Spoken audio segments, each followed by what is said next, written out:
Hey guys, how's everybody doing? Good. I see a lot of familiar faces, which I'm really excited about. Okay, so before we hop into the evening, I just wanted to say that it is a pleasure to be here and that I'm honored to have a chance to probe the brain of a young lady whom I just so happen to actually look up to. So with no further ado, I would like to introduce entrepreneur in entertainment, Miss Malita Rice, better known as Malita the Mogul.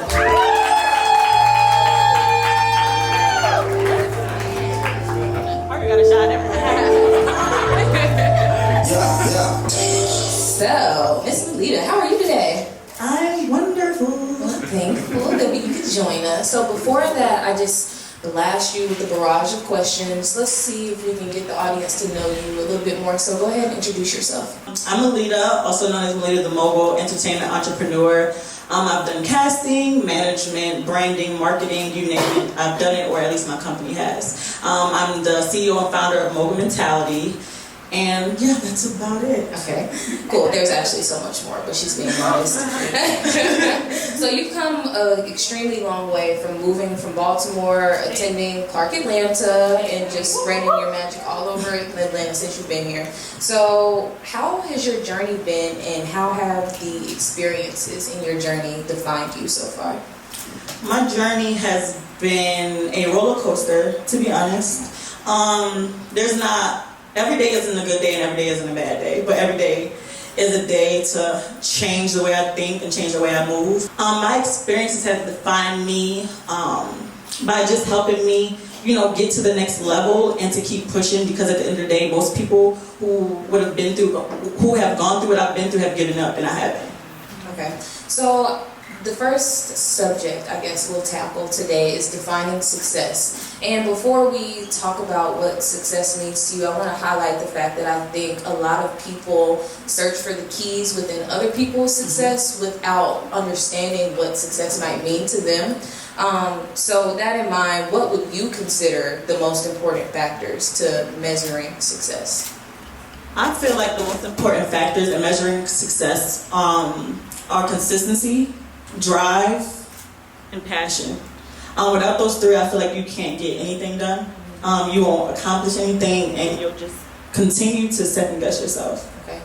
So let's talk about passion. When you talk about passion and success, what's the relationship between those two things? I just feel like when it comes to, if you know me, I'm very passionate. Like, I probably can, all my friends, I can honestly say, all my friends know, I'm going to push them to the next level, and I'm going to be just as passionate about their stuff as they are. You know what I'm saying? And I just feel like at the end of the day, if you're not passionate about, and if you don't believe in what you're doing, then there's no way you can convince other people to do so. So starting out on your journey, did you ever sort of predefine what success might mean to you? Yes, I thought success was money and cars and just being popular in a sense, and that's about it. And I feel like that's what a lot of people chase. And then when you get all those things, you realize that's not what success is. Success is being able to bring up other people. That's why I'm a manager. Success is being able to bring up other people and help them, accomplish their dreams, not just yours. It's not about you. So you may have set goals for the money or the cars or whatever it may have been at the time, but how did or didn't setting goals help you along your journey? When I used to set goals, I stopped setting goals a long time ago. I know this sounds weird, because I hate failure. I know it's a part of success, but just saying that I didn't accomplish something used to bother me so much. I used to if I didn't accomplish this, then I should just stop everything. And I just felt like, just go with the flow. Go with what makes sense for you. Go with what makes sense with the people around you. And just at least assign yourself something day by day. I don't even want to say a goal, but just assign yourself something. You know what I'm saying? Yeah. Something to do. So with goal setting being such a huge trend, what do you kind of have to say to the people who may swear by a monthly goal list or something like that, and how they can kind of work out of those extreme stipulations and kind of work into going with the flow? I wouldn't say stop. What works for me may not work for the next person. Right. So I can't say stop what you're doing because it may work for you. It just doesn't work for me. Okay. So what works for you? What is your exact method when you set out to accomplish something? I don't really have a method. Like, if I believe in something, we're just gonna get it done. I mean, everybody who works with me knows that. Like, once I believe in something, it's go time. Like, no, by any means necessary. That's my method. By any means necessary. So we talked about what success means to you, and one of the things that you mentioned was consistency. So describe a point in your career where you were able to see consistency and those other success factors come to fruition.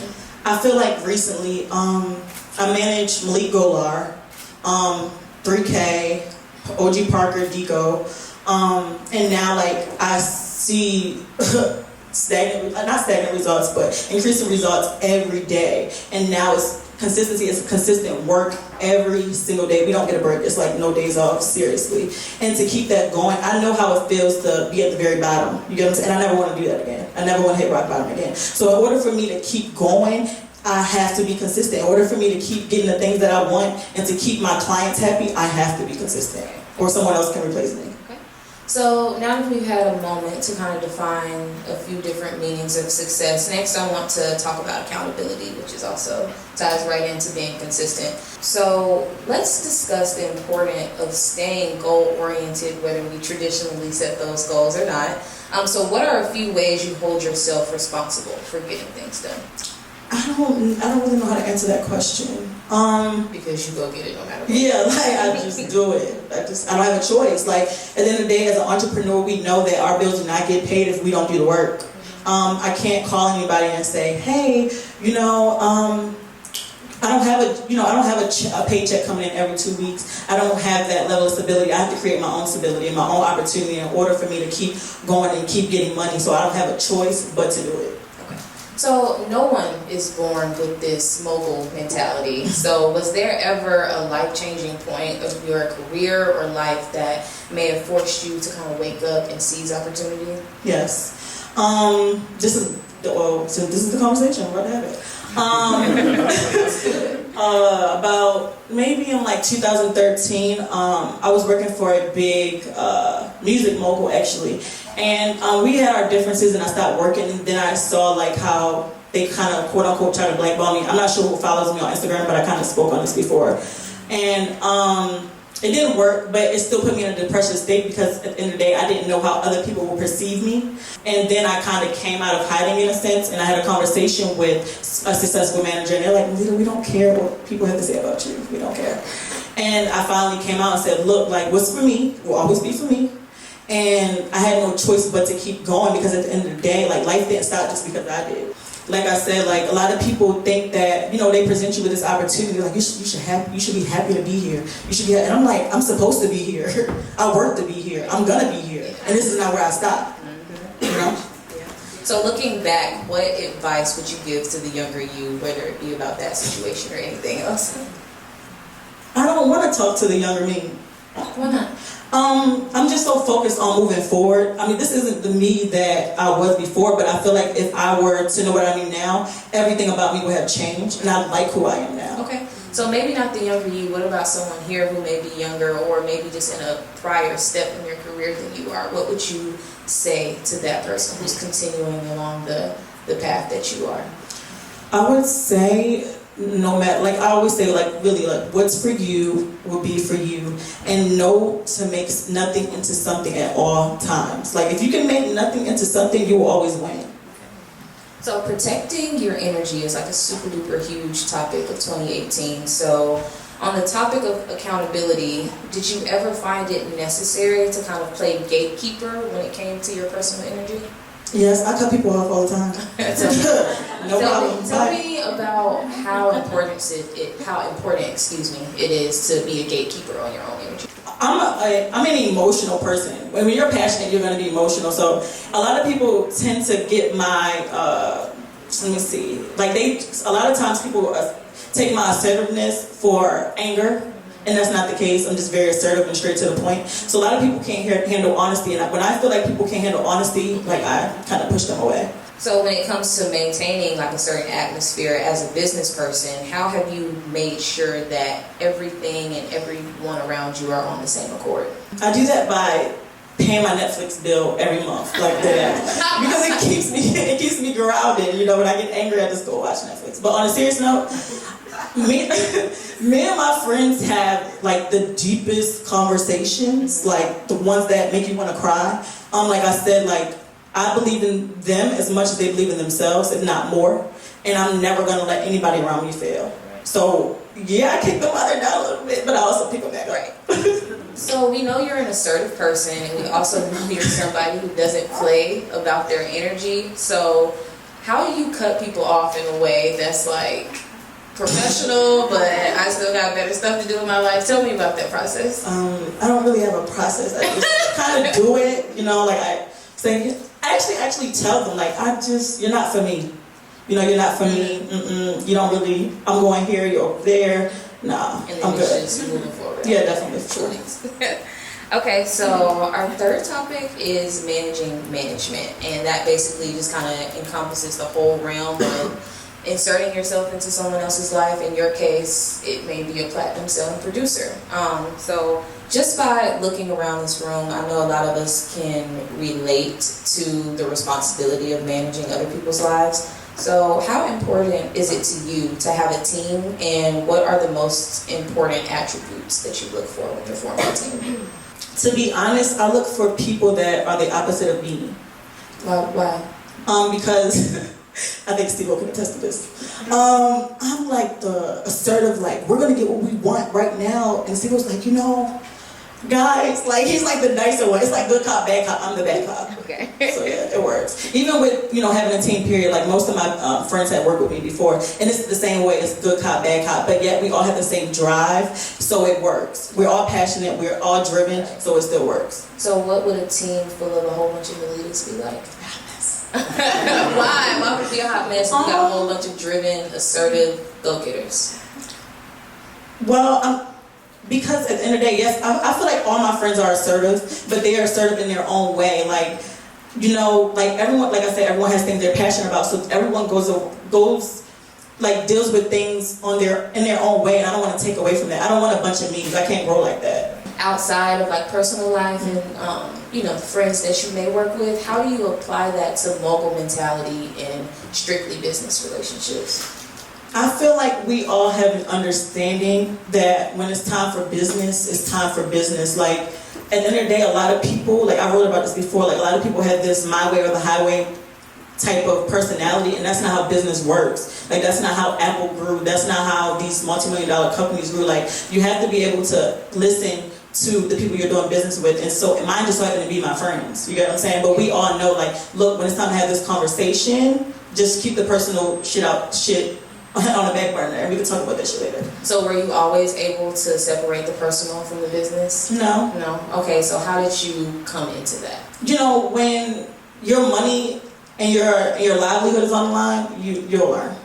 Tell me about a specific instance. You don't have to go into super detail and name drop or anything like that, where the personal from the business had to be separated and it had to be done immediately. Some people will like kind of rush to do things for others and not do it for you and take you as seriously because like I've had this conversation before. Like, we're not multi-million-dollar companies yet, but it doesn't mean we won't be. So you have to keep that same respect and rapport that you would for those companies as you would your friends. Okay, right. So while we're talking about management, so managing the lives of others can really take a toll on your own life, in my opinion. So as a management figure, how do you manage your own schedule along with all of your other clients? I don't have a schedule. I really don't. Like, I mean, literally when my clients come, they call me their momager, actually. So I don't have a schedule. Like, if they want me, they expect me now. Like, yeah, we gotta go. Cool. So there's also a mom mentality. Mentality. Yeah. Okay. So what's one of the most difficult things new managers or even publicists will learn just like working with new artists? To get their money. A lot of people are scared to ask for their money. A lot of people are scared to do contracts. I'm not like, some people you don't have to necessarily do contracts with, but if you don't know them, I would definitely say do a contract. Like, when I first started off, like the artist that I was working with at the time, like he was getting paid like $500 a show starting off, and that's like, no, you can just keep it. And I don't know if you all know Rico Brooks, like he's a big manager, and he was like, Malita, I don't care if it's $25, I can get your nails done. I don't care if it's, you know, like anything. It's yours, so take it. Like, don't be afraid to get your money. You're not in this to be friends with people. So when you may have been an intern or wherever you started off on this journey, how did you transition from that mindset into I need my money? I never had an internship. I never had a mentor. I never had any of that. I had to learn by failing. Yeah, that's how I learned. So how is failure as a teacher? Failure is the biggest teacher. That's the only way you learn. I mean, I feel like how they say, like, experience is your biggest teacher. So at the end of the day, if I didn't experience failure, I wouldn't even know what it feels like to succeed. So, I mean, to be broke, like, do you want to be broke? You know, do you want to, like, be with people and they spending thousands of dollars buying shoes and you don't have any gas in your car? How would you feel? You're going to try to get your money broke. Right. Exactly. So that's how I learned. Okay. It's definitely the best way to learn by example. So how has the position that you kind of climbed to now provided a platform for your plans for the rest of your career? I don't even feel like I started yet. Okay, that's interesting. Yeah, I'm not, like I said, like, I feel like I'm supposed to be here. So where I want to go it's not even close. How is where you are now kind of providing a platform for where you want to be?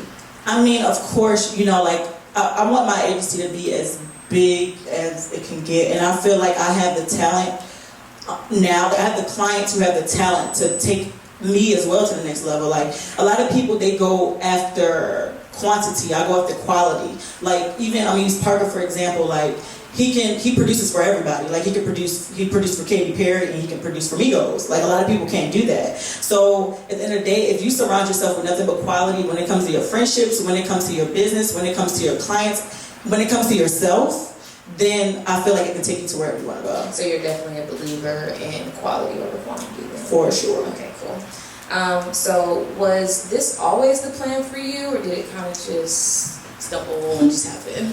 No, I came to Atlanta to attend Clark Atlanta University for criminal justice. I majored in criminal justice. I wanted to be an FBI agent. Wow. And look at her now. I dropped out of school and now I'm a manager. Yeah. I mean, I'm enjoying the journey. I don't know about you guys, but what's next for Malita what's next for Malita? I don't know. I told you I don't set goals. So everybody has somewhat of a 5-year plan, whether it's just making the company bigger or what. I need some kind of goal.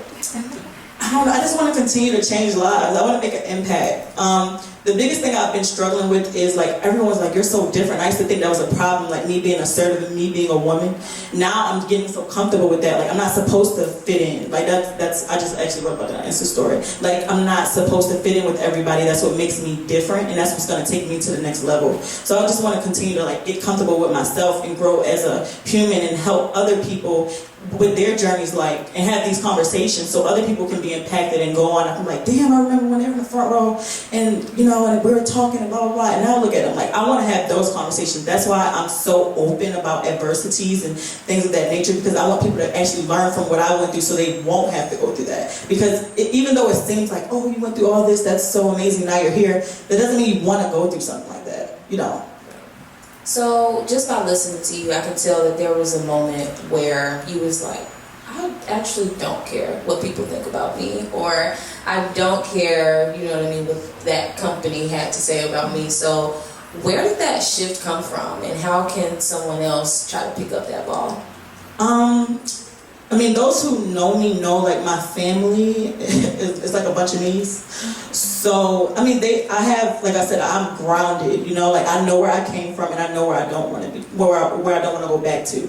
So at the end of the day, like, if I cared about what people thought about me, then I would not be sitting next to you today. Because no matter how perfect you want to perceive yourself, someone will always have something to say.